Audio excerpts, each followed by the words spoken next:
Kathryn Kuhlman, la mujer que creía en los milagros. Cientos de personas han sido sanadas simplemente mientras estaban sentadas tranquilamente en medio de la gente, sin ninguna demostración extraordinaria. Muchas veces, ni siquiera sucede mientras se predica un sermón. Ha habido casos en que no se había cantado ni una canción. No hay demostraciones estruendosas, no hay que llamar a gritos a Dios como si Él fuera sordo, no hay exclamaciones ni alaridos. Dentro de la misma quietud de su presencia, y ha sucedido cientos de veces, en que la presencia del Espíritu Santo era tal que casi literalmente se podía escuchar el latir, el ritmo del latido de los corazones de miles de personas, al unísono. En medio de este profundo silencio una voz dice: creo en los milagros. Repentinamente, el aplauso de las miles de personas que observan a esa figura alta y esbelta surgiendo de las sombras en un vaporoso vestido blanco se vuelve ensordecedor. Ella se desliza hacia el centro de la plataforma, y comienza un nuevo culto de milagros con Kathryn Kuhlman. En su ministerio internacional, Kathryn Kuhlman sentó los fundamentos para la obra del Espíritu Santo en las vidas de incontables miles de personas en todo el mundo. Su ministerio, único,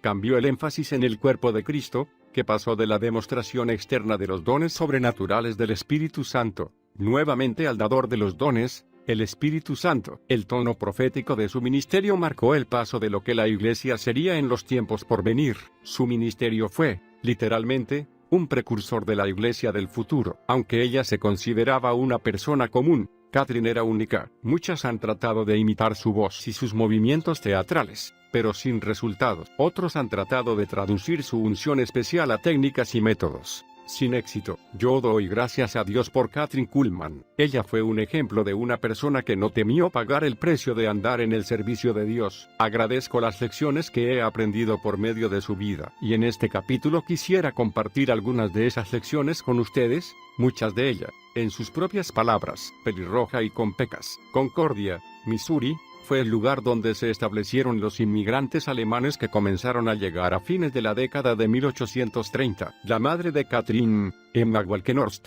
se casó con Joseph Kuhlman en 1891. Según su registro de la escuela secundaria, Kathryn Joanna Kuhlman nació el 9 de mayo de 1907, en la granja familiar, aproximadamente a 8 kilómetros de Concordia. Kathryn fue llamada con los nombres de sus dos abuelas. No recibió un certificado de nacimiento, ya que los mismos solo fueron obligatorios en Missouri a partir de 1910. Cuando Kathryn tenía 2 años de edad, su padre vendió la granja de 64 hectáreas, y construyó una casa grande en la ciudad, a la que Kathryn siempre llamaría su hogar. Una amiga de su infancia describía a Kathryn de esta manera: facciones grandes, pelirroja, con pecas. No podía decirse que Kathryn fuera bella. No era femenina ni atrayente físicamente en ningún sentido de la palabra. Era más alta que las chicas de nuestra barra, 1,73 m, larguirucha y de contextura masculina, y sus pasos largos nos hacían jadear para mantenernos a su ritmo cuando caminábamos juntas. De joven, Kathryn también se destacaba por su independencia y autoconfianza y su deseo de hacer las cosas a su manera. Se las arreglaba para manejar a su padre,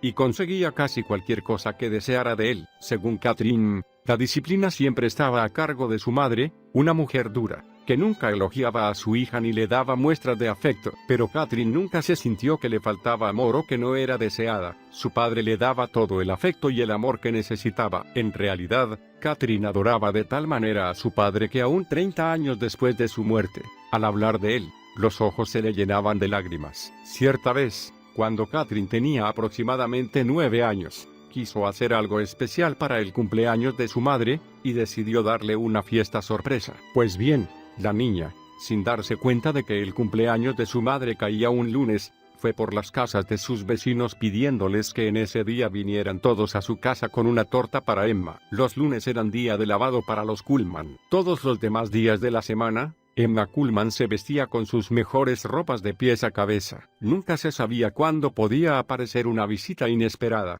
y a ella le espantaba la idea de que alguien pudiera verla mal vestida, desarreglada. Llegó el lunes, y Emma Kuhlman estaba vestida como para lavar. Mientras trabajaba inclinada sobre la tina de agua caliente, con su cabello húmedo de sudor cayéndole sobre el rostro, su ropa húmeda y sucia, y las piernas descubiertas, sonó un golpe en la puerta. Cuando Emma abrió, vio que todos sus vecinos habían venido a saludarla, vestidos con sus mejores ropas, y allí estaba ella, fatigada y sucia por el trabajo de lavado. Con su orgullo profundamente herido, Emma prometió a Catherine, por lo bajo, que más tarde se ocuparía de ella, y lo hizo. Emma Kuhlman hizo que su hija se pusiera de pie y comiera hasta el último trozo de todas las tortas que habían traído los vecinos. El padre de Catherine le enseñó los principios comerciales. Era dueño de un establo. A su hija le encantaba ir con él cuando visitaba a sus clientes para cobrar. Y años más tarde reconocería que había aprendido de él todo lo que sabía sobre organización y negocios. Papá, Jesús entró a mi corazón. Catherine tenía 14 años cuando nació de nuevo. Durante su vida relató muchas veces la historia de cómo respondió a lo que parecía ser un llamado soberano proveniente en forma directa del Espíritu Santo,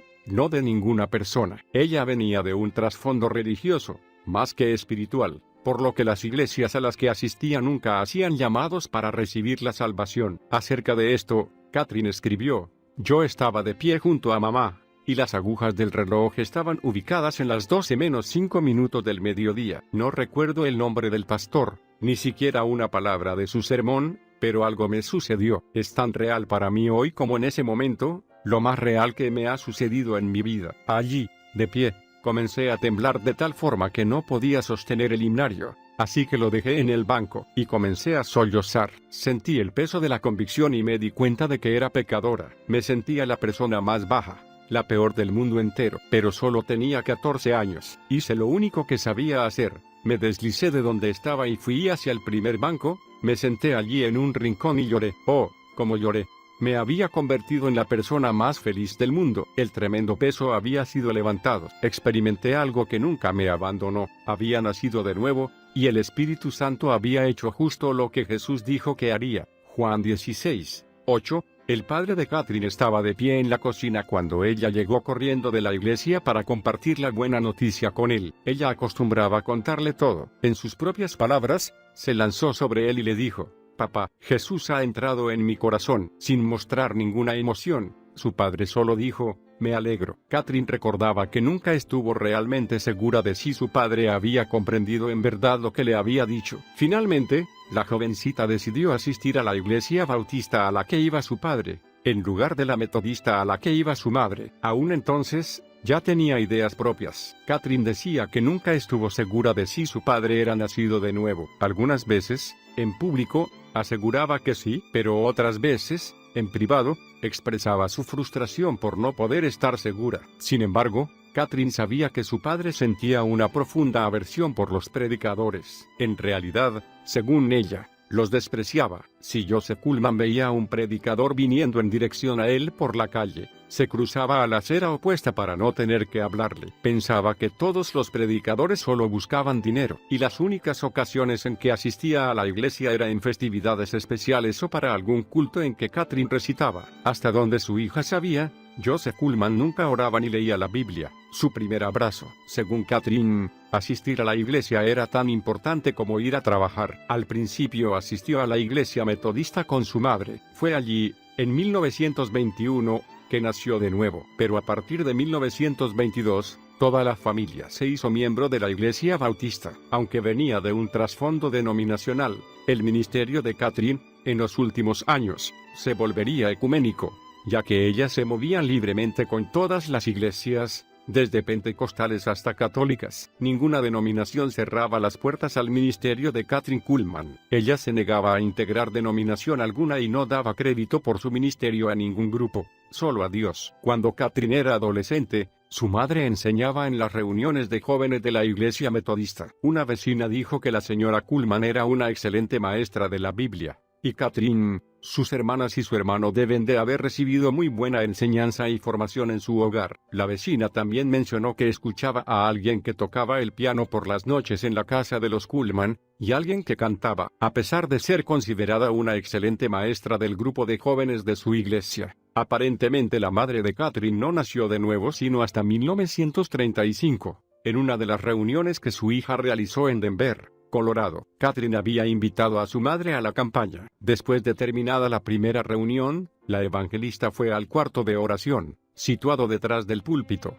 para orar por aquellos que habían respondido a la invitación. Unos pocos minutos después su madre entró en ese mismo cuarto y dijo que quería conocer a Jesús como Catherine lo conocía. Catherine, embargada por la emoción, extendió su mano posándola sobre la cabeza de su mamá. En el preciso instante en que los dedos de su hija la tocaron, la mamá comenzó a temblar y a llorar, en la misma forma en que Catherine lo había hecho a los 14 años, junto a ella, en la pequeña iglesia metodista de Concordia. Pero esta vez había algo más. Emma levantó la cabeza y comenzó a hablar, lentamente al principio, y luego más rápido. Pero las palabras no eran en inglés. Los sonidos, audibles y melodiosos, pertenecían a una lengua desconocida. Catherine cayó de rodillas junto a ella llorando y riendo al mismo tiempo. Cuando Emma abrió los ojos, le echó los brazos a Catherine y la abrazó fuertemente. Era la primera vez que su madre la abrazaba. La señora Kuhlman no durmió durante 3 días y 2 noches después de lo sucedido. Era una nueva persona, y durante el resto de su vida en Concordia, Emma Kuhlman tuvo una maravillosa y dulce comunión con el Espíritu Santo. La doncella evangelista. Una característica de aquellos que Dios usa en gran manera es que están dispuestos a dejarlo todo y seguir su dirección. En 1913, la hermana mayor de Catherine, Myrtle, se casó con un joven y apuesto evangelista que estaba terminando sus estudios en el Instituto Bíblico Moody. Myrtle y Everett Parrott comenzaron un ministerio como evangelistas itinerantes. Aproximadamente 10 años más tarde, en 1924, Myrtle y Catherine persuadieron a sus padres de que la voluntad de Dios era que Catherine viajara con ellos. En ese momento, los Parrott tenían su base en Oregón. Habían conocido a un renombrado maestro y evangelista, el Dr. Charles S. Price, quien tenía un ministerio de sanidad y les enseñó sobre el bautismo en el Espíritu Santo. Sin embargo, a pesar de esta maravillosa experiencia, el matrimonio de Myrtle y su esposo no era feliz, y ahora los problemas económicos agregaban tensión a la relación. En ese momento, hubiera sido fácil para Catherine tener compasión por sí misma, pero por el contrario, se ocupó de trabajar en la casa, haciéndose cargo del lavado, los lunes, y del planchado, los martes, una porción de su carácter. Durante este tiempo, además de aprender a tener paciencia en la adversidad, Catherine también aprendió a no ceder ante la autoconmiseración. Años después, muchos de sus mensajes surgirían de su propio crecimiento espiritual en estas áreas. La autoconmiseración y el egocentrismo, para Catherine, eran una misma cosa. Obviamente, desde su adolescencia, decidió no permitir que ninguna de estas dos características tendrían lugar en su vida, sin importar lo que le sucediera. Ten cuidado de la persona, ya sea miembro de tu familia, o compañero de trabajo, o empleado tuyo, que no puede decir, lo siento. Encontrarás que esa persona es muy egocéntrica. Esta es la razón por la que me has oído decir 10.000 veces que la única persona a la que Jesús no puede ayudar, la única persona para la que no hay perdón de pecados es aquella que no puede decir, me arrepiento de mis pecados. Una persona tan egocéntrica generalmente atrae hacia sí las enfermedades como si fueran un imán. Catherine aprendió temprano en su vida que el egocentrismo, junto con los demás pecados del yo, la autoindulgencia, la compasión por sí mismo, o incluso el odio a uno mismo, hacen que una persona se juzgue o se condene a sí misma, y eso es obstáculo para la obra del Espíritu Santo en su vida. Ella siempre decía que cualquiera puede tener al Espíritu Santo obrando en su vida, si está dispuesto a pagar el precio. Nunca se paga el precio una sola vez. Es algo que comienza con un compromiso inicial y un acto de decisión de seguir a Dios cada día de tu vida. Hubo muchos momentos y lugares en que Catherine podría haber elegido no someterse a la corrección del Espíritu Santo, pero, afortunadamente para el cuerpo de Cristo en la actualidad, ella tomó las decisiones correctas y es un ejemplo que podemos seguir. No queda nada para predicar. Catherine pasó 5 años con su hermana y su cuñado, preparando lo que sería la base de su propio ministerio. Trabajaba en la casa para aliviar cualquier carga que su presencia pudiera significar, y pasaba muchas horas leyendo y estudiando la palabra. En 1928, los Parrott llegaron a Boise, Idaho. Para este entonces habían adquirido una carpa y tenían una pianista llamada Ellen Guilford, pero sus problemas maritales habían aumentado, por lo que Everett siguió hacia Dakota del Sur, mientras Myrtle, Catherine y Ellen se quedaron para tener las reuniones en Boise. Después de 2 semanas, las ofrendas ni siquiera alcanzaban para pagar el alquiler del lugar, ni el pequeño apartamento donde se alojaban, ni para comprar comida. Las 3 mujeres vivían a pan y atún. Myrtle creía que su única salida era reunirse con su esposo, pero Ellen y Catherine no veían ninguna esperanza para el futuro si continuaban viajando con los Parrott. Así que, como Pablo y Bernabé en la iglesia del Nuevo Testamento, decidieron separarse. Un pastor de Boise se les ofreció la posibilidad de predicar en un pequeño salón de billar que había sido reacondicionado para servir como salón de reuniones. Ese fue el comienzo del ministerio Kathryn Kuhlman. Luego de predicar en esa obra misionera, fueron hacia Pocatello, Idaho, donde Kathryn predicó en un viejo teatro de ópera. El edificio estaba muy sucio y debía ser limpiado antes que pudieran usarlo. Podemos imaginar quién hizo la limpieza: la evangelista, naturalmente. Después fueron a Twin Falls, Idaho, en medio del más crudo invierno. Allí Kathryn resbaló sobre el hielo y se rompió la pierna. Aunque el médico le había dicho que no apoyara el pie en tierra durante 2 semanas, Kathryn insistió en predicar enyesada. Ella nunca permitió que su carne interfiriera en su cumplimiento de la voluntad de Dios. Cierta vez, Kathryn dijo: desde el primer sermón que prediqué en Idaho, Zaqueo subido al árbol, y Dios sabe que si había alguien subido a un árbol,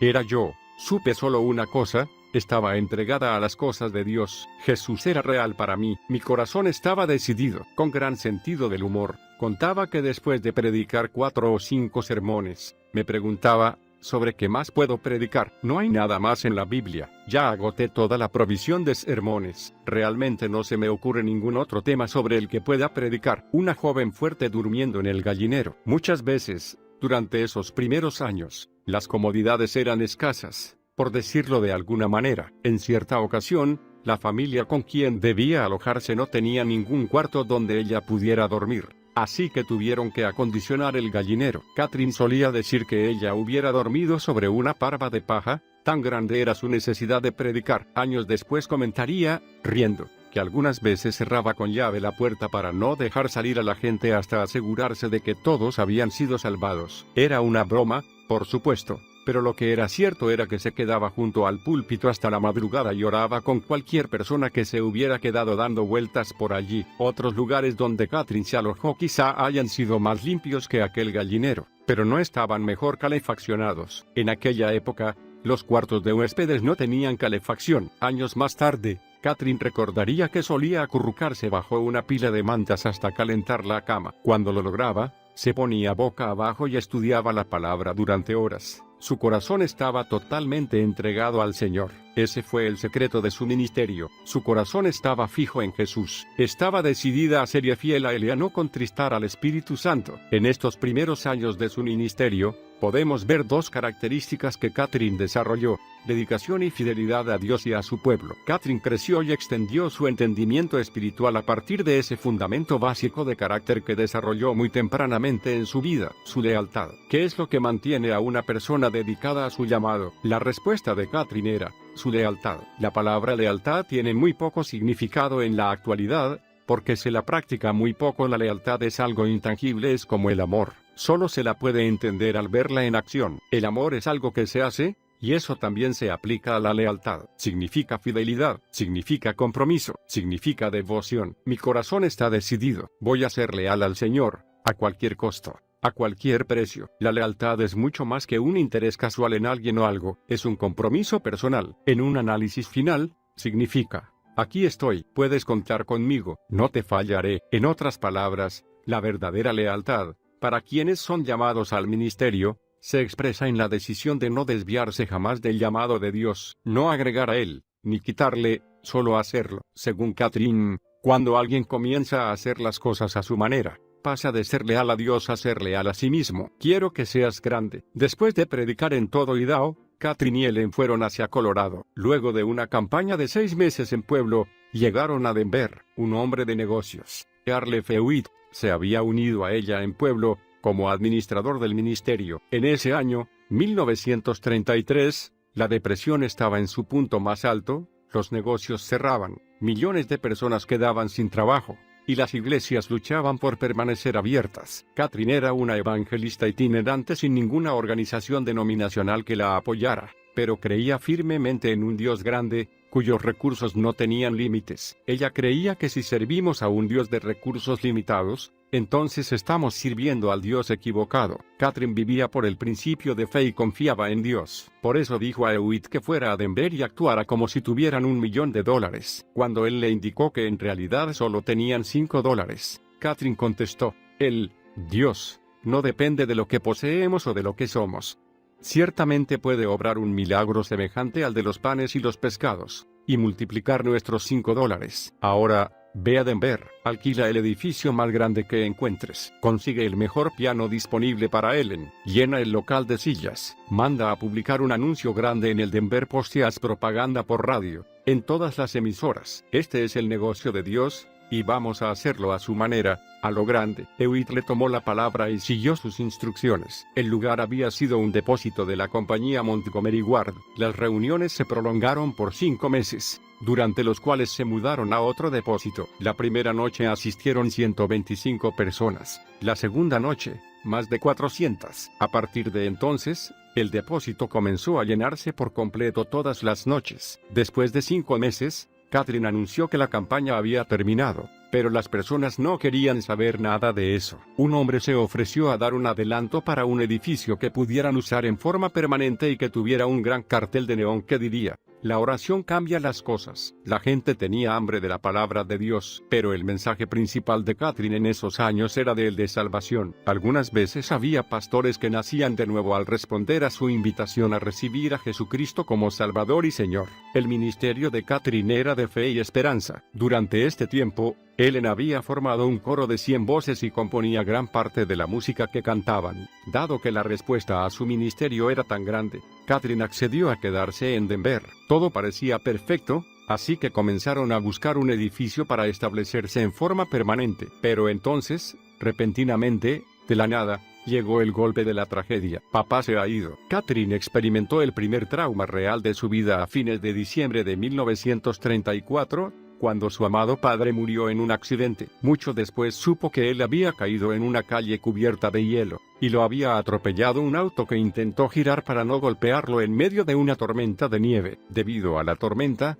solo horas después un amigo pudo comunicarse con Catherine en Colorado. Al recibir la noticia de que su padre estaba al borde de la muerte, inició el viaje hacia la casa de sus padres, en medio de la tormenta, conduciendo desde Denver, cruzando el estado de Kansas hacia Missouri. Catherine decía que solo Dios sabe a qué velocidad condujo sobre esas rutas cubiertas de hielo, con una visibilidad cercana a cero. El 30 de diciembre, Catherine llegó a la ciudad de Kansas, y llamó a su casa para hacer saber a su padre que estaba a punto de llegar, pero le avisaron que él había muerto esa mañana, muy temprano. Catherine llegó a tiempo para ver a su padre en el ataúd, en el living de la casa, velado por sus seres queridos. El trauma fue casi más de lo que ella podía soportar. En ese momento sintió brotar de su interior un profundo odio por el joven que había atropellado a su padre. Yo siempre había sido una persona feliz, y papá me había ayudado a ser así. Ahora él se había ido, y en vez de ser feliz, yo batallaba contra 2 extraños que me asaltaban: el odio y el miedo. Yo tuve el padre más perfecto que pueda tener una niña. Papá no hacía nada mal. Él era mi ideal. Ella había estado fuera de su casa durante más de 10 años, con solo unas breves visitas en el intermedio. Ahora su papá jamás podría escucharla predicar. Más tarde, Catherine relató que el odio contra el joven que había matado a su padre comenzó a acumularse en su interior, y que escupió veneno con todas las personas con las que hablaba, hasta el día del funeral. Allí, sentada en el primer banco de la pequeña iglesia bautista, yo seguía negándome a aceptar la muerte de mi padre. No podía ser uno por uno. Los miembros de mi familia se levantaron de sus asientos y se acercaron al ataúd. Mamá, mis 2 hermanas, mi hermano. Solo yo quedé sentada en el banco. El que había dirigido la ceremonia se acercó y me dijo: Catherine, ¿quieres ver a tu padre antes que cierre el ataúd? De repente me encontré adelante, mirando hacia abajo, con los ojos fijos, no en el rostro de papá, sino en su hombro, ese hombro en el que tantas veces me había apoyado. Me incliné suavemente y puse mi mano sobre ese hombro que estaba dentro del ataúd, y cuando lo hice, algo sucedió. Lo único que mis dedos acariciaron fue un pedazo de tela. Todo lo que esa caja contenía era algo descartado, que alguna vez había amado, y que ahora quedaba de lado. Papá no estaba ahí. Esa fue, verdaderamente, la primera vez que el poder del Cristo vivo y resucitado se manifestó a través de mí. Repentinamente, ya no sentía más temor de la muerte, y al tiempo que desaparecía mi temor, también desaparecía mi odio. Papá no estaba muerto, estaba vivo. Renovada y sonriente, Catherine regresó a Denver con un nuevo entendimiento y una nueva compasión. Encontraron un edificio, y comenzaron los trabajos de acondicionamiento en febrero de 1935. El 30 de mayo de ese año, se abrió el tabernáculo del avivamiento de Denver, con el enorme cartel de neón que le habían prometido. La oración cambia las cosas. El auditorio tenía capacidad para 2000 personas sentadas, y el cartel con el nombre del tabernáculo se veía a gran distancia. Durante los siguientes 4 años, miles de personas asistieron a las reuniones. Se realizaban cultos todas las noches, excepto los lunes. El tabernáculo pronto se convirtió en una iglesia organizada, pero no estaba afiliado a ninguna denominación. Finalmente se inició una escuela dominical y comenzaron a utilizarse autobuses para traer la gente a los cultos. Se hacía tarea evangelística en los hogares de ancianos y en las cárceles. Luego, Catherine inició un programa de radio llamado Sonriendo. En 1936, muchos músicos y predicadores ministraron en el tabernáculo del avivamiento de Denver. Uno de ellos era Raymond Ritchie, un prominente evangelista, que pasó 3 semanas en la iglesia. Ritchie había sido un pionero de las primeras campañas de sanidad en los Estados Unidos. Catherine dijo que la muerte de su padre había sido el valle más profundo que debió cruzar, pero pronto viviría otra experiencia que llegaría a ser un valle casi tan profundo como aquel. El paso en falso. En 1935, un predicador llamado Burroughs Waltrip, de Austin, Texas, fue invitado a predicar en el tabernáculo. Era un hombre extremadamente apuesto, 8 años mayor que Catherine. Pronto ambos descubrieron que había una atracción entre ellos. El único problema era que este hombre estaba casado y tenía 2 hijos pequeños. Catherine aparentemente ignoró las señales del Espíritu Santo en su interior, que le indicaban que esta relación era un error. Poco después de su primera visita a Denver,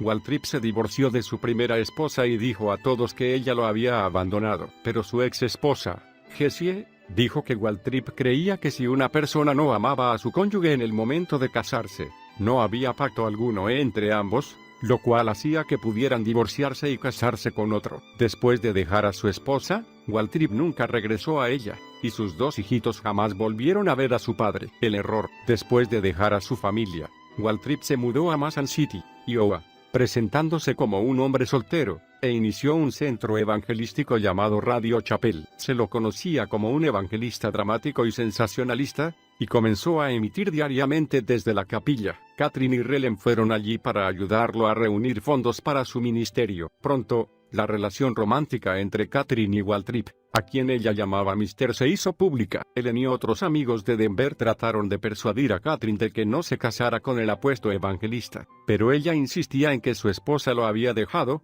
lo cual lo hacía libre para casarse nuevamente. Debe destacarse que los detalles de la separación de Waltrip de su esposa y el momento en que se involucró con Catherine no fueron claros. Quienes amaban y apreciaban el ministerio de Catherine no hablaban sobre ello. Obviamente, sentían que Dios la había perdonado por los errores que cometiera en esta relación, por lo cual los detalles no eran de importancia. El 16 de octubre de 1938, Catherine anunció a su congregación de Denver que planeaba unirse al ministerio de Mister en Mason City, Iowa. 2 días más tarde, el 18 de octubre, casi 16 meses después del divorcio de Waltrip, Catherine y Burroughs se casaron secretamente en Mason City. ¿Cuál es el problema? Si has tomado una decisión que no estaba de acuerdo con la palabra de Dios, en lo relativo al divorcio, hay perdón y restauración, y un principio nuevo y limpio para ti. Las personas farisaicas, y algunas denominaciones, quizá no te den un nuevo comienzo, pero Dios puede ayudarte, si le buscas a Él. Catherine se encontró en una situación en la que habían actuado espíritus mentirosos y engañosos. Waltrip dejó a su esposa en Texas y se divorció de ella, lo cual fue su primer error. Después trató de cubrir su comportamiento adoptando una doctrina engañosa, y mintió al respecto a quienes le rodeaban. El matrimonio Kuhlman-Waltrip fue totalmente equivocado desde el principio. Casi lo hizo. Catherine decidió creer la historia que Waltrip contaba, diciendo que su esposa lo había dejado. Pero mientras preparaban la boda, su corazón estaba constantemente turbado. No tenía paz en su espíritu. La mayoría de la gente dice que Mister no amaba a Catherine en absoluto. Lo que amaba era su capacidad para atraer multitudes y reunir fondos. Este hombre era bien conocido por su codicia y su estilo de vida extravagante. Cuando se casó con Catherine, personas de 8 estados lo perseguían para cobrarle deudas. Aún la madre de Mister rogó a Catherine que no se casara con su hijo. Tenía esperanzas de que su hijo recobrara el sentido común y regresara con su esposa y sus hijos. Podemos preguntarnos, entonces, porque Catherine siguió adelante con el matrimonio. Antes de la fecha decidida para el matrimonio en Mason City, Catherine comentó el tema con sus amigas, Lottie, Anthony y Ellen. Lottie recuerda que Catherine dijo, es que no logro encontrar la voluntad de Dios sobre este tema. Las mujeres trataron de convencer a Catherine de que esperara y buscara tener paz en Dios, pero ella no las escuchó. Cuando las tres mujeres llegaron a Des Moines, camino a Mason City, Ellen anunció a su amiga que no apoyaría ese acto, y se quedó en el hotel. Lottie estuvo de acuerdo con Ellen, y también se negó a asistir al casamiento, pero Catherine encontró a otra amiga que fuera testigo del casamiento entre ella y Waltrip. Durante la ceremonia, Catherine se desmayó. Waltrip ayudó a revivirla para que pudiera terminar de decir sus votos. La decisión deliberada de salirse de la voluntad de Dios obviamente era una pesada carga para ella. Cuando los recién casados regresaron a Des Moines después de la ceremonia, Catherine hizo algo extraño. Después de registrarse en el hotel, se negó a quedarse con su nuevo esposo. Su amiga Lottie Anthony dice que ella se metió en el auto y se dirigió hacia el hotel donde ella y Ellen se hospedaban. Catherine se quedó en el cuarto de sus amigas, llorando y admitiendo que había cometido un error al casarse, y que pediría la anulación del matrimonio. Lottie entonces llamó a Waltrip para informarle lo que Catherine deseaba hacer. Mientras Waltrip se quejaba de perder a su esposa, Lottie exclamó, por empezar, ella nunca fue suya. Las tres mujeres salieron de Des Moines, esperando explicar la situación a la congregación en Denver, pero la congregación no les dio ninguna oportunidad. Estaban furiosos con Catherine por tomar la situación tan a la ligera y por haberse casado en secreto. Lottie dijo que la congregación de Denver empujó a Catherine de vuelta en los brazos de Waltrip. Sueños destrozados. La obra que Catherine había construido tan diligentemente durante los 5 años anteriores se desintegró con rapidez. Hewitt compró su parte del edificio. Ellen se fue a ayudar en una pequeña obra en Denver. Las ovejas se dispersaron. Debido a su terrible error, Catherine perdió su iglesia, sus amigas más cercanas y su ministerio. Aún su relación con Dios sufrió, porque ella puso a Mister y sus deseos por encima de su pasión por Dios. Kathryn Kuhlman, la mujer que algunos habían adorado como perfecta Madonna, era, en realidad, un ser humano sujeto a tentaciones. Ella fue una gran mujer de Dios, pero lo que la hizo grande fue la decisión de actuar para recuperarse de su error. A pesar de las miradas, los comentarios y el rechazo generalizado, necesitó una gran fe y una determinación tenaz para restaurar su ministerio. Se dice que sus propios errores fueron el origen de la gran revelación que se percibe en sus sermones sobre la tentación, el perdón y la victoria. Pero esta revelación no se produjo de un día para otro. Catherine pasó los siguientes 8 años en completo anonimato en lo que al gran ministerio se refiere. 6 años duró el matrimonio, y durante los 2 siguientes, ella estuvo tratando de encontrar el camino de vuelta al ministerio de tiempo completo. Algunos amigos que viajaron a Mason City durante el año que Catherine vivió allí, comentaron que ella solía sentarse en la plataforma detrás de su esposo y llorar mientras él predicaba. Cuando la gente de Mason City se enteró de que Waltrip había mentido sobre su primer matrimonio, dejaron de asistir a las reuniones, y Radio Chapel debió cerrar poco después. Las pocas veces que Waltrip dejó ministrar sola a Catherine fue en lugares donde nadie sabía que ella era casada. Al menos una vez, una serie de reuniones fue cancelada a último momento cuando alguien de la congregación le comentó al pastor que ella estaba casada con un hombre divorciado. El dolor de morir. Catherine dejó a Waltrip en 1944, mientras vivían en Los Ángeles, pero él no pidió el divorcio hasta 1947. En una de las raras ocasiones en que habló sobre estos años y sobre lo que había sucedido, Catherine comentó: tuve que escoger entre el hombre a quien quería y el Dios a quien amaba. Sabía que no podía servir a Dios y vivir con Mister al mismo tiempo. No creo que nadie pueda experimentar un dolor tan profundo como el mío. Era la agonía de morir, porque lo amaba más que a la vida misma. Inclusive, durante algún tiempo, lo quise más que a Dios. Finalmente le dije que tenía que marcharme. Dios nunca me había relevado de aquel llamado original. Durante el tiempo que vivimos juntos, mi conciencia me atormentaba y la reprensión del Espíritu Santo era tal, que resultaba casi intolerable. Ya estaba cansada de tratar de justificarme. En una de sus últimas apariciones, durante una conferencia, en el momento dedicado a preguntas y respuestas, un joven del público le preguntó cómo había enfrentado su muerte. Él la había oído hablar de esta muerte varias veces. Ella respondió: fue a través de una gran desilusión, y me sentí como si todo mi mundo se hubiera acabado. ¿Sabes? No es lo que te pasa. sino lo que haces con eso después que pasa. Y esto nos lleva nuevamente a la voluntad de Dios. En ese momento, sentí que lo que me había sucedido era la tragedia más grande de mi vida. Pensé que jamás podría levantarme otra vez. Jamás, jamás, nunca nadie sabrá, si no ha muerto, de qué estoy hablando. Hoy creo que fue parte de la perfecta voluntad de Dios para mi vida. Catherine comentó varias veces cuánto había sufrido por amor al ministerio, pero en realidad, también hubo otras personas que sufrieron. Hubo una esposa que fue abandonada en Texas con 2 niños pequeños, sin poder explicarles por qué jamás volverían a ver a su padre. Esta dura prueba trajo gran dolor a todas las personas que conocían y amaban a la pareja, las dos caras de la moneda. Pero a partir del momento en que tomó su decisión, Catherine nunca se apartó del llamado de su vida, nunca se desvió de la senda que Dios había trazado para ella, y nunca más volvió a ver a Mr. Compró un boleto de ida a Franklin, Pensilvania, y jamás regresó. Fue totalmente restaurada en su vida con Dios. Aunque este fue un tiempo difícil para ella, las bendiciones de Dios pronto la siguieron. Pero el destino que siguió Waltrip no se conoce con exactitud. Simplemente desapareció de la vista,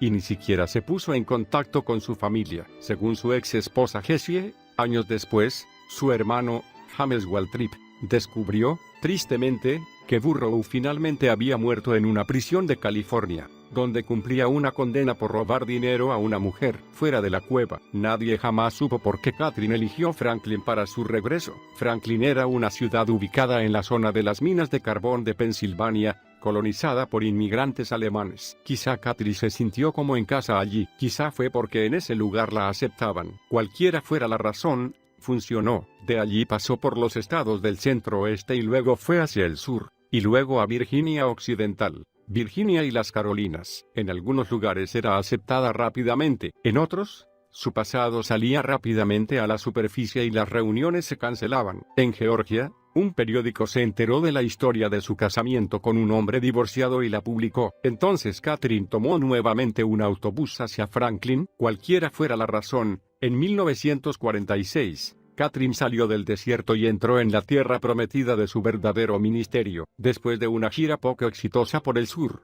fue invitada a realizar una serie de reuniones en el Gospel Tabernacle ubicado en Franklin, Pensilvania. El tabernáculo había sido famoso desde que Billy Sunday predicara allí, y las reuniones de allí fueron tan gloriosas como si los últimos 8 años jamás hubieran existido. Las muchas voces. Poco después de iniciar sus reuniones en el tabernáculo, comenzó un programa diario en la radio WKRZ, en Oil City, Pensilvania. A los pocos meses, la respuesta de la gente era tal, que sumó otra estación en Pittsburgh. Repentinamente, en lugar de que las personas la acosaran, Catherine se vio inundada de correspondencia. La estación de Oil City finalmente debió prohibir a las personas que entraran al estudio, porque no se podía trabajar. La Segunda Guerra Mundial acababa de terminar y muchas cosas escaseaban aún, pero la estación se llenó de medias de nylon después de que Catherine mencionara en el aire que se le había corrido el último par que tenía. En esta época del fin de la guerra, el Espíritu Santo se movía para restaurar al cuerpo de Cristo por medio del don de la sanidad. Las grandes campañas de sanidad estaban al orden del día,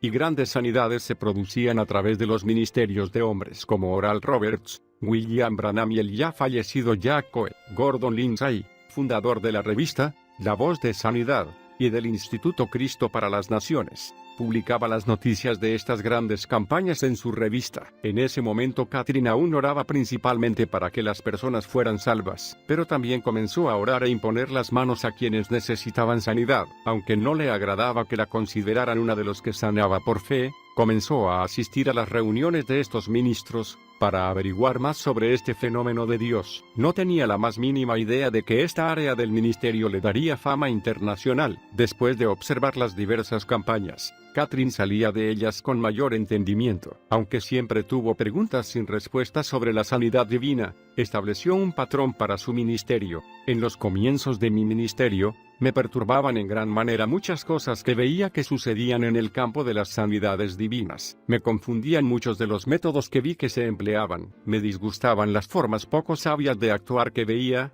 ninguna de las cuales podía yo asociar con la acción del Espíritu Santo o la naturaleza de Dios. Y hasta el día de hoy, no hay nada que me sea más repulsivo que la falta de sabiduría. Hay algo que no puedo soportar, y es el fanatismo.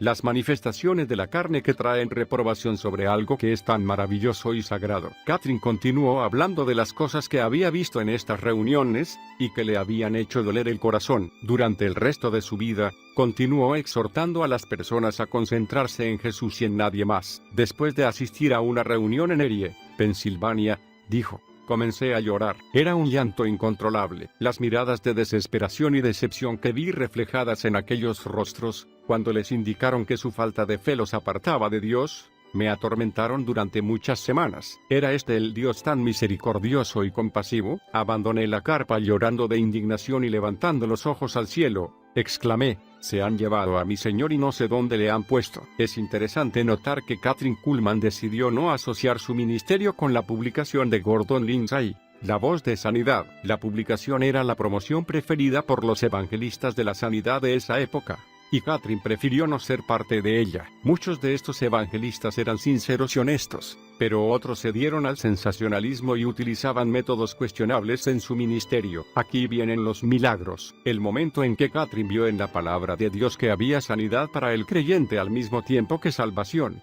fue también el momento en que comenzó a comprender la relación del cristiano con el Espíritu Santo. En 1947, Kathryn comenzó a enseñar varias lecciones sobre el Espíritu Santo en las reuniones del tabernáculo. Algunas de las cosas que dijo la primera noche fueron revelaciones hasta para ella misma. Más tarde relató que estuvo levantada toda la noche, orando y leyendo más de la palabra. La segunda noche fue una ocasión muy especial. Una persona dio testimonio diciendo que había sido sanada en una reunión de Kathryn Kuhlman. Una mujer se puso en pie y testificó que había sido sanada mientras Kathryn predicaba la noche anterior, sin imposición de manos, sin que Kathryn siquiera supiera lo que estaba sucediendo. Esta mujer había sido sanada de un tumor. Había ido al médico ese mismo día, para confirmar su sanidad, antes de asistir al culto vespertino. Al domingo siguiente se produjo el segundo milagro. Un veterano de la Primera Guerra Mundial que había sido declarado legalmente ciego después de un accidente industrial recibió el 85% de la visión del ojo que tenía afectado en forma permanente,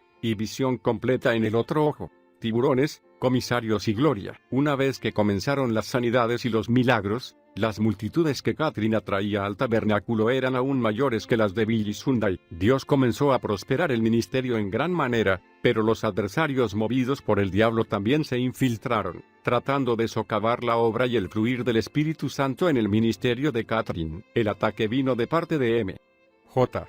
Maloney y otros que estaban en la junta directiva del tabernáculo. Maloney insistía en que, según el contrato, tenía que recibir un porcentaje determinado de todos los ingresos del ministerio, incluyendo aquellos obtenidos por medio del ministerio radial y de la propaganda postal. Kathryn no accedió a sus exigencias. Maloney la amenazó con entablar una demanda legal. El espectáculo se produjo cuando Maloney cerró con candado el edificio, impidiendo entrar a Kathryn. Luego se inició una pelea entre los seguidores de Kathryn, que eran mineros, y los hombres de Maloney, que culminó con los mineros rompiendo los candados para que los cultos pudieran continuar. La confrontación terminó cuando la gente de Kathryn reunió $10,000 y compró una vieja pista de patinaje sobre hielo y abrió un nuevo tabernáculo. El Templo de la Fe, en las cercanías de Sugar Creek, era el doble de grande que el edificio de Maloney y estuvo repleto de gente desde el primer culto. Irónicamente, durante estos días cruciales y agitados de 1947, sucedió otra cosa sorprendente. Una noche, Kathryn escuchó un golpe en la puerta. Cuando abrió, se encontró con el comisario vestido en ropa de civil. Venía a decirle que Mr. había iniciado una demanda de divorcio en Nevada, y que esa mañana su oficina había recibido los papeles, en los que ella figuraba como demandada. Kathryn bajó la vista y vio los papeles en la mano del comisario. No levantó la cabeza. Comprendiendo su pena y su vergüenza, el hombre la tocó en el brazo, ya que había estado asistiendo a los cultos de Kathryn y sabía que ella había sido enviada por Dios a ese lugar. Sabiendo que las demandas de divorcio que incluían nombres de personas famosas muchas veces se entregaban a la prensa para ser publicados, el comisario se aseguró de que los papeles quedaran bien guardados para poder entregarlos personalmente. Además, el comisario aseguró a Kathryn que nadie, excepto ellos dos, sabría jamás de esa acción legal. Ella le respondió que le estaría agradecida por el resto de su vida. La bondad de este hombre evitó a Kathryn un terrible dolor. 7 años más tarde, los reporteros finalmente se enteraron del divorcio, pero para ese entonces, Ya el ministerio de Catherine estaba tan extendido que no podía ser afectado por viejas noticias. Los cultos continuaron realizándose en la renovada pista de hielo y se extendieron a las ciudades vecinas, y al auditorio Stambaugh en Johnstone, Ohio. El Espíritu Santo había encontrado un ministerio que no se trataría de quitarle la gloria por lo que él hacía ni por los resultados de su obrar. Una exsecretaria recordó: la señorita Kuhlman era tan sensible a Dios. Yo estaba en el tabernáculo después de un culto, y podía ver dentro del salón de radio. Allí, la señorita Kuhlman, sin darse cuenta de que alguien podía verla, estaba de rodillas, alabando a Dios por el culto. A medida que su ministerio se desarrollaba, Catherine comenzó a poner menos énfasis en la fe, y más en la soberanía del Espíritu Santo. En sus reuniones no había tarjetas de oración, ni carpas para los inválidos, ni largas filas de personas enfermas esperando que ella les impusiera las manos. Catherine nunca acusó a los que no recibían sanidad de ser débiles en la fe. Parecía que las sanidades se producían en todo el auditorio mientras la gente estaba simplemente en sus asientos, concentrados en Jesús, mirando al cielo. Y el techo se cayó. En su primera reunión en el Carnegie Hall, en Pittsburgh, el custodio le dijo que ni siquiera las estrellas de la ópera podían llenarlo, pero ella insistió en que pusieran suficientes sillas para llenar el auditorio. Fue bueno que lo hiciera, porque todas las sillas fueron ocupadas. El primer culto fue una tarde, y el salón estaba atestado de gente. Esa misma noche se realizó un nuevo culto para dar lugar a la multitud. Jimmy Miller y Charles B.B. ministraron en música en estos cultos, y continuaron ministrando con Catherine hasta el final. El ministerio radial se expandió, y para noviembre de 1950, la gente comenzó a insistir para que Catherine se mudara a Pittsburgh en forma permanente. Hasta Maggie Gardner, la mujer que se convertiría en su brazo derecho, insistió para que se mudaran. Catherine se rehusaba, queriendo ser fiel a la gente de Franklin que la había apoyado y había estado a su lado, quienes la habían aceptado y amado cuando nadie más la quería. Pero una señal del cielo finalmente convenció a Catherine de que se mudara a Pittsburgh. En respuesta a los pedidos,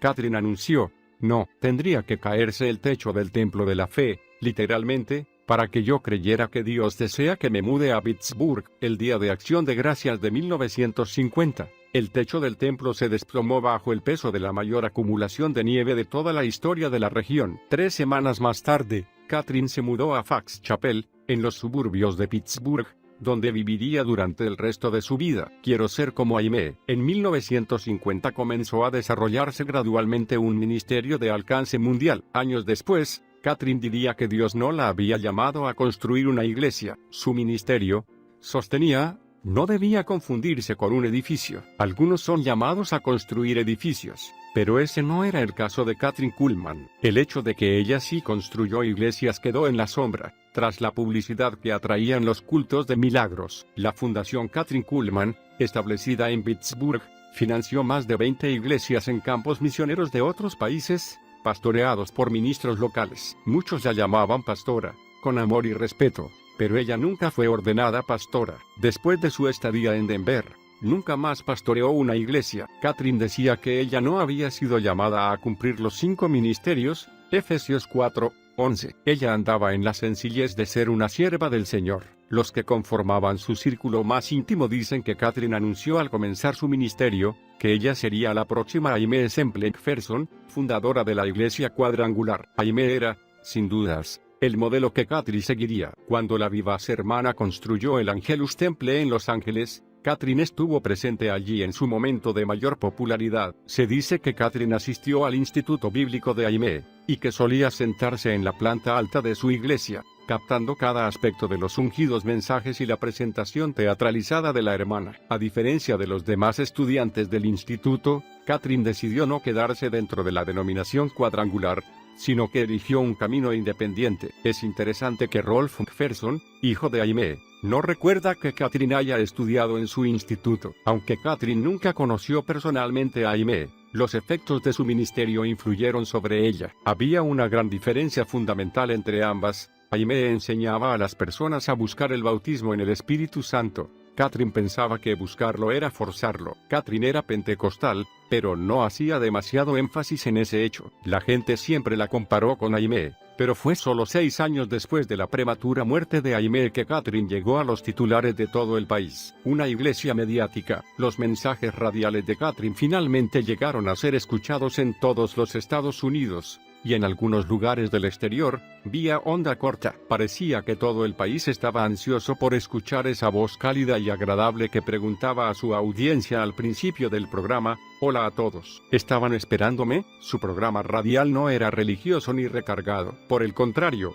el programa hacía sentir a quienes lo escuchaban como si Kathryn Kuhlman acabara de llegar para sentarse a tomar una taza de café con ellos. Kathryn ministraba a las necesidades, preocupaciones y dolores de sus escuchas, y su aliento cambió muchas vidas. Con frecuencia emitía unas breves risitas que hacían que la gente sintiera que habían estado hablando cara a cara con ella. Si tenía ganas de llorar, lloraba; si deseaba cantar, cantaba. Kathryn tenía la capacidad de ministrar por radio de la misma manera que lo hacía en público. No muchos podían hacerlo, pero Kathryn sí. Debido a la demanda del público, la Fundación Kathryn Kuhlman debió permitir el uso de las grabaciones de sus viejos programas a las estaciones radiales. Durante 6 años después de su muerte, durante más de 8 años antes de su muerte, su programa de televisión diario fue emitido en todo el país. En ese momento, fue en el programa de media hora de duración producido por la CBS, aunque no era emitido por esta cadena, que permaneció en el aire durante más largo tiempo. Todo tenía que hacerse a su manera. Sus reuniones pasaron del Carnegie Hall a la primera iglesia presbiteriana de Pittsburgh,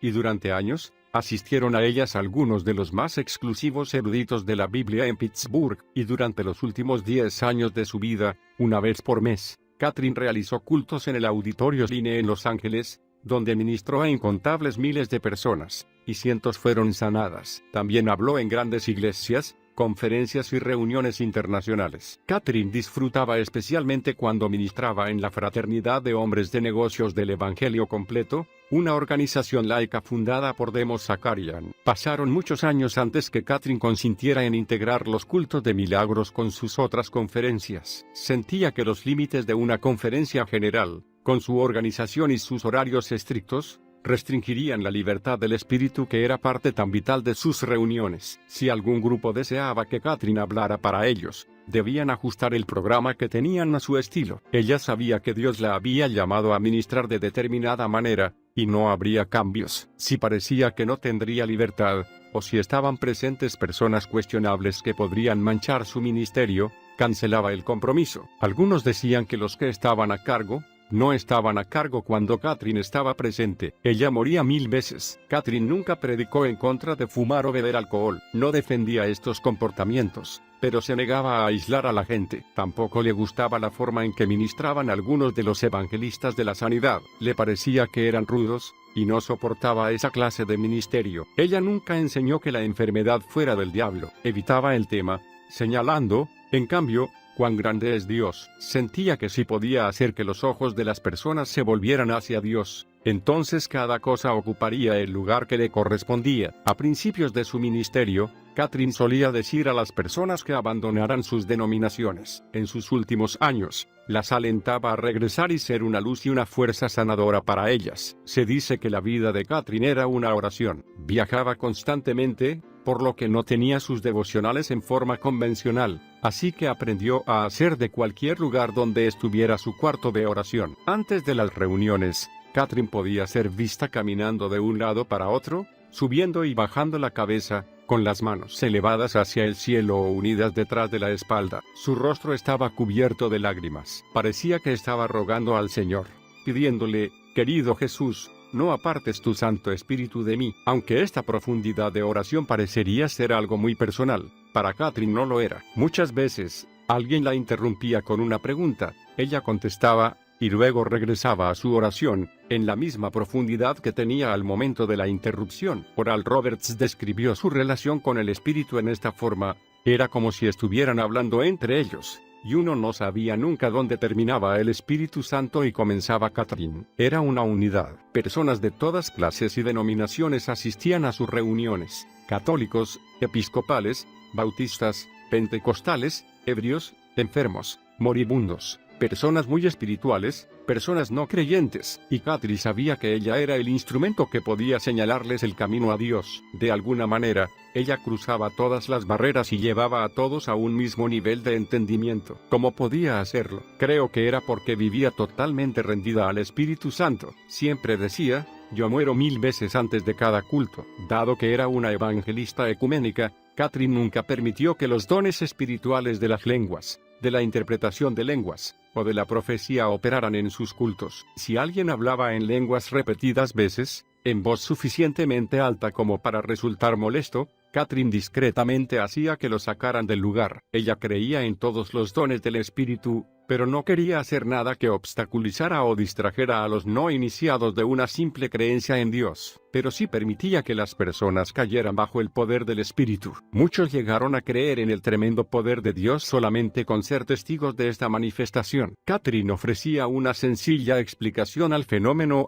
lo único que puedo creer es que nuestro ser espiritual no está preparado para recibir la plenitud del poder de Dios. Y cuando nos conectamos con ese poder, sencillamente no podemos contenerlo. Estamos preparados para un voltaje bajo, pero Dios es alto voltaje por medio del Espíritu Santo. Nunca dejaba la plataforma, ni siquiera cuando un músico o un cantante estaba ministrando. Generalmente se ubicaba a un costado, pero siempre a la vista del público, de pie, sonriendo, levantando sus manos a Dios. Catherine siempre fue consciente de que un día estaría delante del Señor y daría cuentas por su ministerio. Nunca creyó que había sido elegida especialmente por Él para llevarlo a cabo. Creía que Dios había llamado a un hombre para hacerlo, pero ese hombre no había estado dispuesto a pagar el precio. Catherine no estaba segura siquiera de ser la segunda o la tercera persona que Dios había llamado para esa tarea, pero sí sabía que había dicho que sí al Señor. Su ministerio se destaca como uno de los más importantes, sino el más importante,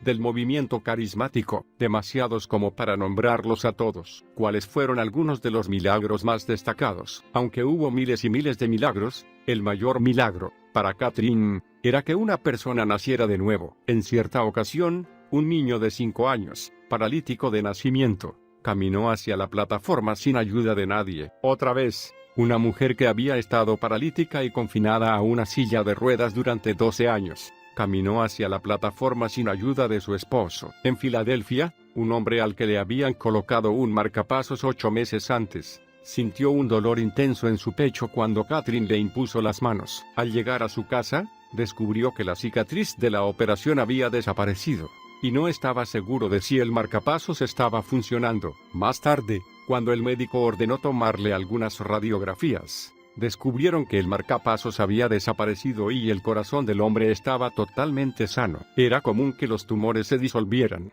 los cánceres desaparecieran, los ciegos vieran y los sordos oyeran, las migrañas eran sanadas instantáneamente, aún los huecos en los dientes eran rellenados por intervención divina. Sería imposible dar una lista de los milagros que se produjeron a través del ministerio de Kathryn Kuhlman. Solo Dios lo sabe. Catherine solía llorar de gozo al ver los miles de personas sanadas por el poder de Dios. Algunos recuerdan que las lágrimas caían hasta sobre sus manos. También se dice que Catherine lloraba al ver las personas que se iban de sus cultos aún en sus sillas de ruedas, o enfermas. Nunca trató de explicar por qué algunos recibían su sanidad, y otros no. Ella creía que la responsabilidad era de Dios. Le agradaba referirse a sí misma como vendedora, no gerenta. Cualquier cosa que la gerencia decidiera hacer, ella estaba obligada a obedecer, pero solía decir que esa era una de las primeras preguntas que le haría a Dios cuando llegara al cielo. En el norte, en agosto de 1952, Catherine predicó a más de 15.000 personas en la carpa de Rex Humbard en Akron, Ohio. En la madrugada del domingo, antes del primer culto de Catherine,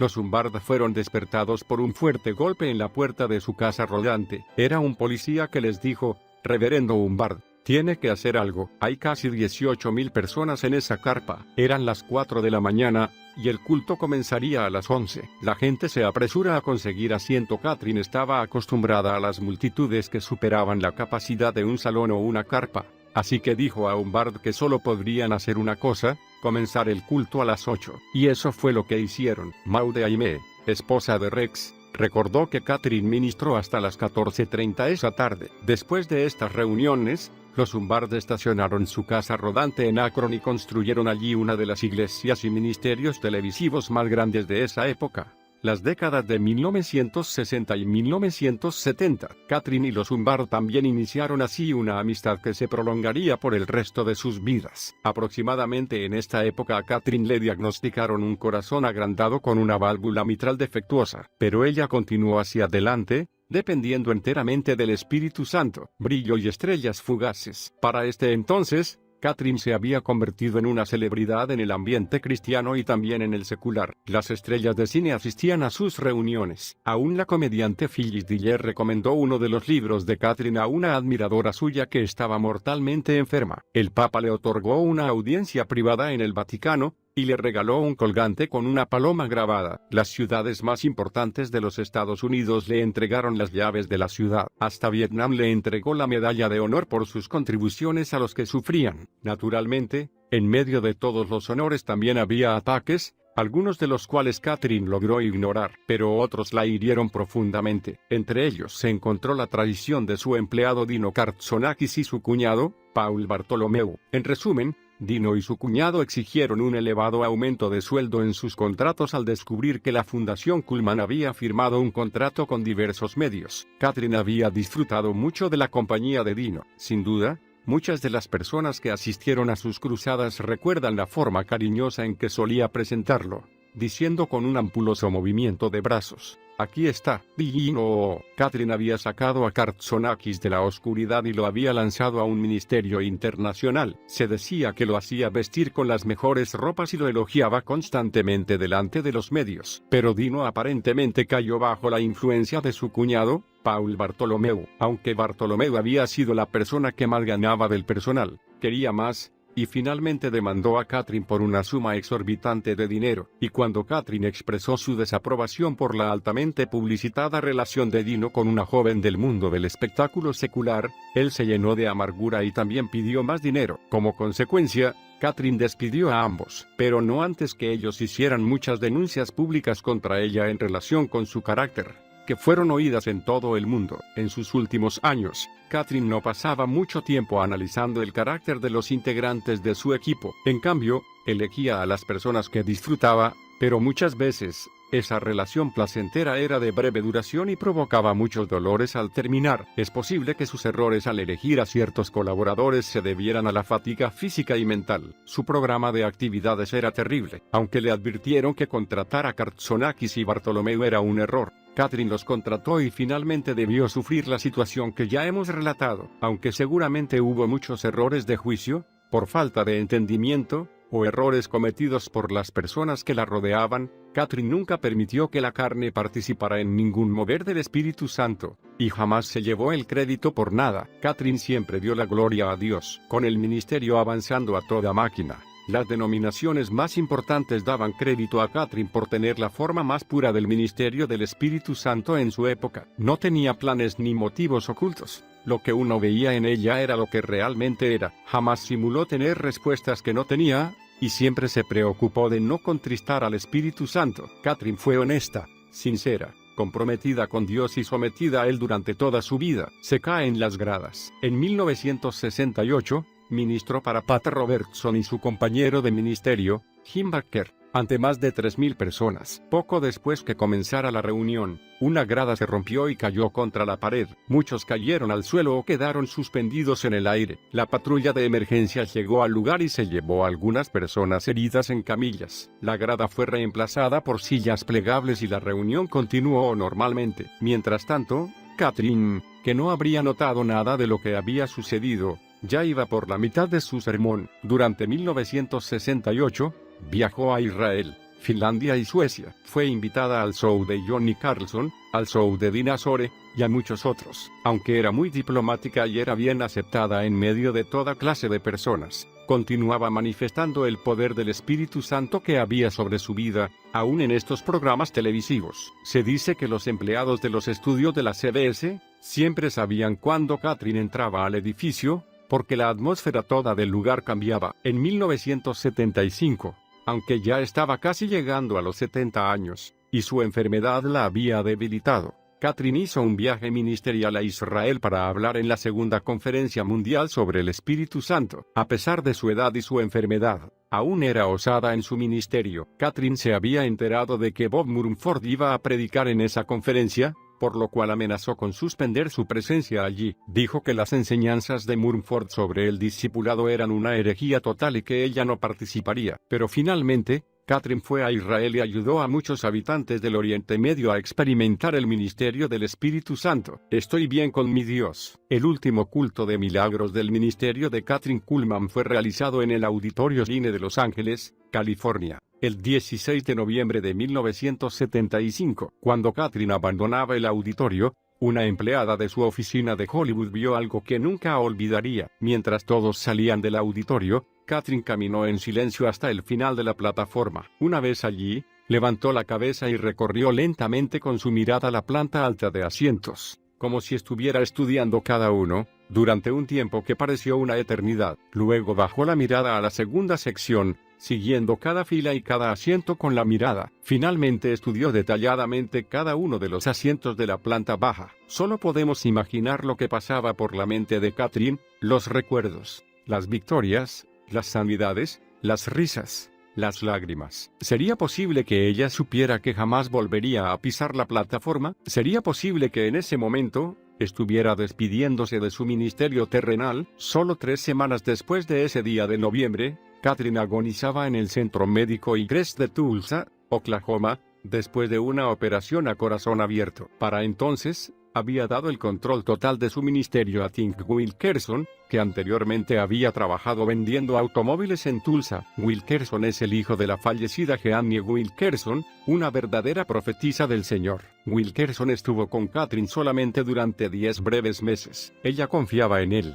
Fue él quien eligió el lugar donde le practicaron la operación a corazón abierto. Al morir, Kathryn le dejó la mayor parte de sus bienes. Cuando se les preguntó sobre Wilkerson, los integrantes del equipo de Kathryn se mostraron divididos en sus opiniones. Algunos creían que él había engañado a Kathryn, otros, que había sido enviado por Dios para sostenerla en sus últimas horas. No obstante, los medios especularon mucho preguntándose por qué Wilkerson había recibido tantos de los bienes de Kathryn, y Maggie Arner, su compañera de tantos años, había recibido tan poco. En 1992, Wilkerson fue condenado en 2 tribunales del distrito de Oklahoma por fraude en un negocio de automóviles que había tenido. Su salida de la cárcel estaba planeada para el verano de 1993, y pensaba en ese momento escribir un libro sobre la amistad que él y su esposa tuvieron con Kathryn. Durante todos estos años, Wilkerson ha guardado silencio, posiblemente por respeto. Creo que él tiene una historia que debe ser contada. Quiero irme a casa. Oral y Evelyn Roberts estuvieron entre las pocas personas a las que se permitió visitar a Kathryn en el Centro Médico Egress.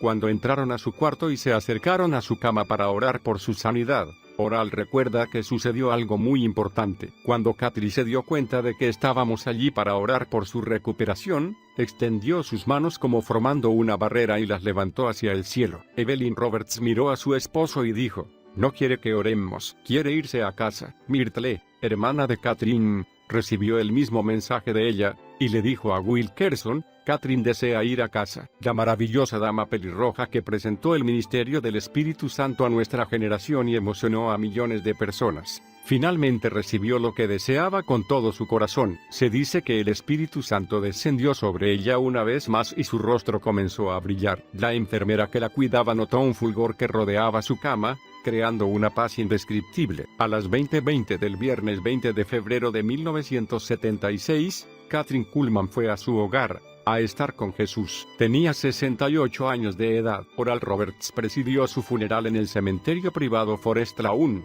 en Glendale, California. Kathryn fue sepultada en el mismo cementerio, a 800 metros de donde se encuentra el cuerpo de Aimee Semple McPherson. A la muerte de Kathryn, Oral tuvo una visión de que Dios levantaría y extendería ministerios similares por todo el mundo, haciendo que la magnitud del poder del Señor fuera aún más grande de lo que fue en la vida de Kathryn. Kathryn Kuhlman fue un tesoro muy especial. Su ministerio fue pionero en llevar a nuestra generación al conocimiento del Espíritu Santo. Ella intentó mostrarnos cómo tener comunión con Él y amarlo. Kathryn verdaderamente tenía la capacidad de revelarnos el Espíritu Santo como nuestro amigo. Por esto, nadie puede cerrar este capítulo mejor que ella misma.